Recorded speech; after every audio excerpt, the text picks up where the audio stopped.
Hosur TVS நகரில் J. Jayalalithaa பிறந்தநாள் விழா. KTR என்ற கே. திம்மராஜ் தலைமையில் 300க்கும் மேற்பட்டோருக்கு நலத்திட்ட உதவிகள் வழங்கினார். ஒசூர், பிப்ரவரி 26.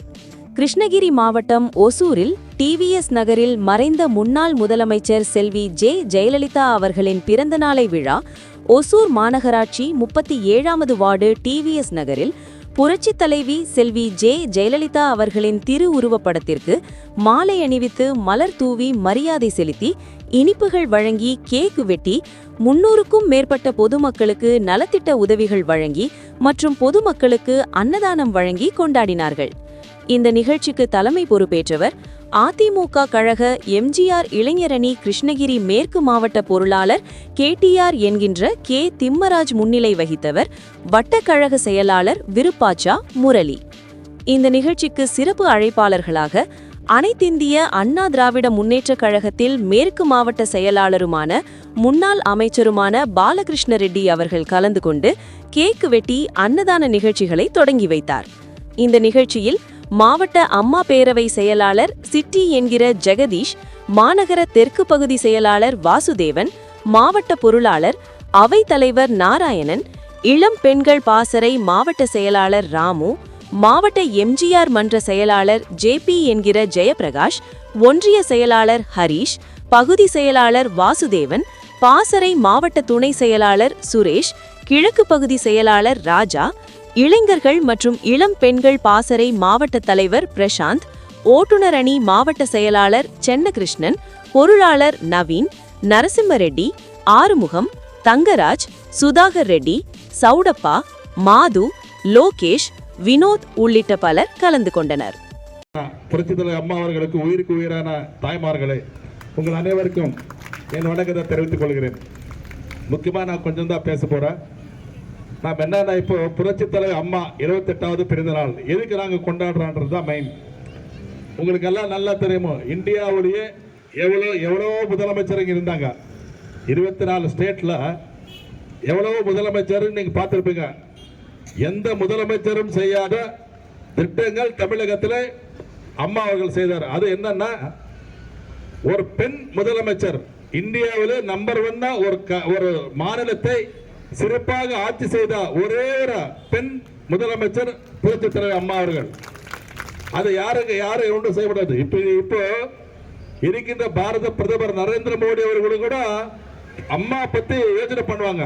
அந்த மாதிரி அம்மா வீட்டுக்கு வந்து அம்மாவை பார்த்து அம்மாவை ஒரு எக்ஸாம்பிள் எடுத்த ஒரு நிகழ்ச்சி நீங்க பார்த்திருப்பீங்க. நிறைய இதுல டிவில எல்லாம் பார்த்திருப்பீங்க.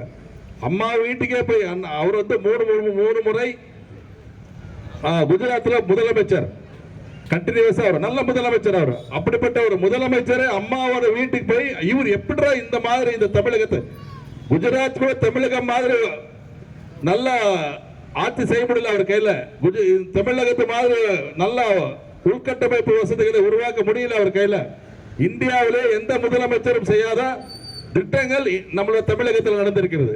அண்ணா திராவிட முன்னேற்ற கழக ஆட்சியில் மட்டும்தான். நீங்க எல்லாம் பார்த்திருப்பீங்க, இந்தியாவில் எவ்வளவு மாநிலம் இருந்தா கூட தமிழகத்தில் கிராமப்புறங்கள் எப்படிடா இருக்குன்னா, நார்த்ல வட மாநிலங்கள்ல நகரப்புறங்களுக்கு இனியாக இந்த கிராமப்புறங்கள் இருக்கு தமிழகத்தில். அந்த அளவுக்கு ரோட்ஸ், டிரைனேஜஸ், தண்ணி வசதி, இந்த மாதிரி எல்லா வசதியும், இந்த கரண்ட் வசதி இதெல்லாம் பார்க்கும்போது இந்தியாவில் எந்த மாநிலத்தில் இல்லாத அளவுக்கு நம்மளுக்கு அந்த உள்கட்டமைப்பு உருவாக்குறதுன்னா அது புரட்சித் தலைவர் அம்மா அவர்கள்.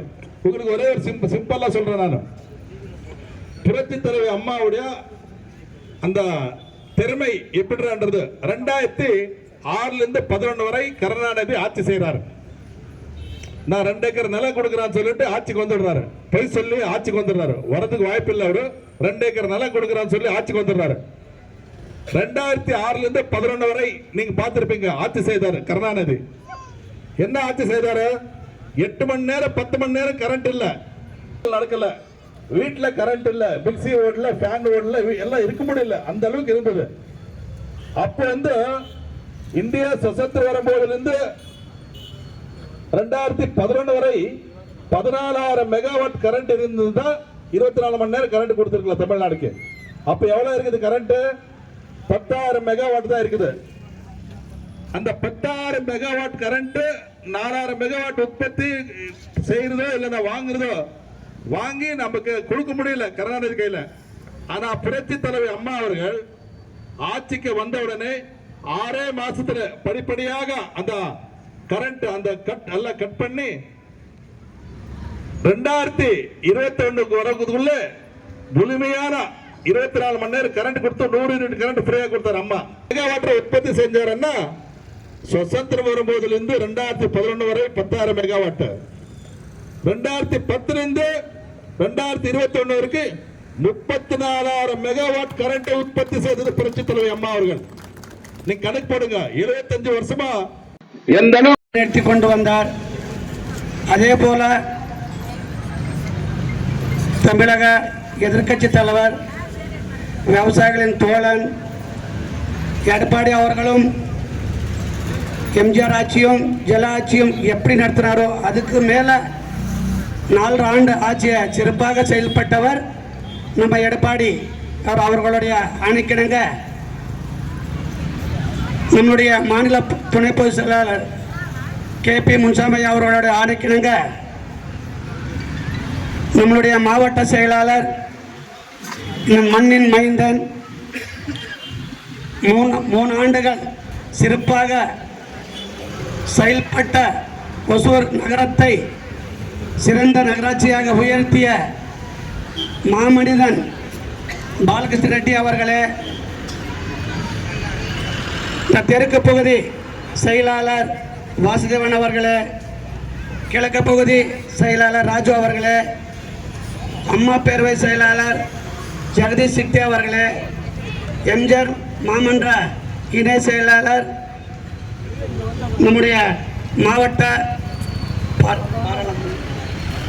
பாராளுமன்ற வேட்பாளராக நின்று சில வாக்குகள் வித்தியாசம் தோற்ற எங்கள் அண்ணன் அன்புக்குரிய JPN ஜெயபாலஸ்கர் அவர்களே, ஒன்றிய செயலாளர் ஹரீஷ் அவர்களே, ரகுமான் அவர்களே, கும்மி அவர்களே, பிரசாந்த் அவர்களே, சந்திரன் அவர்களே, சென்னகிருஷ்ணன் அவர்களே மற்றும் இந்த 37வது வார்டு புதிதாக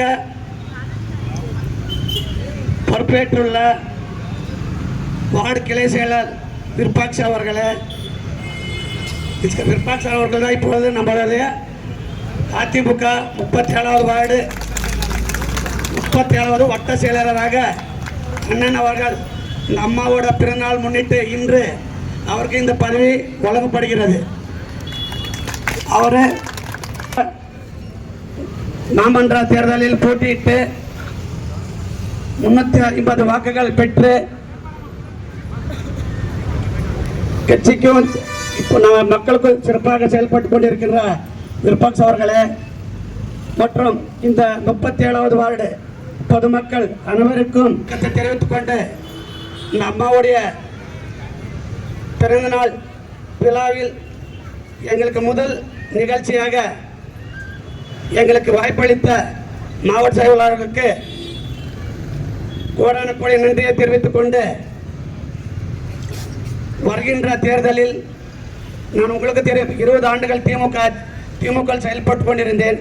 20 ஆண்டுகள் இருந்தும் எப்படி நான் பணியாற்றின்றது உங்களுக்கு எல்லாருக்கும் தெரியும். இருந்தும் எங்களுக்கு அங்கே ஒரு அங்கீகாரம் கிடைக்கவில்லை.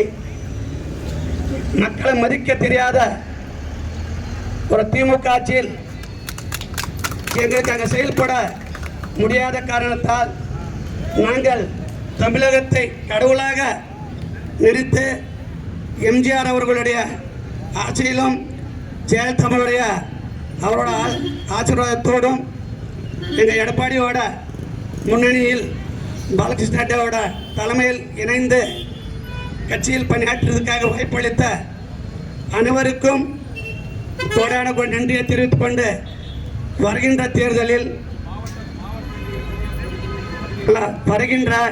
தேர்தலில் பிஜேபியும் அதிமுகவும் ஒன்றாக இணைந்து நாங்கள் மாவட்ட செயலாளர் அவர்களுக்கு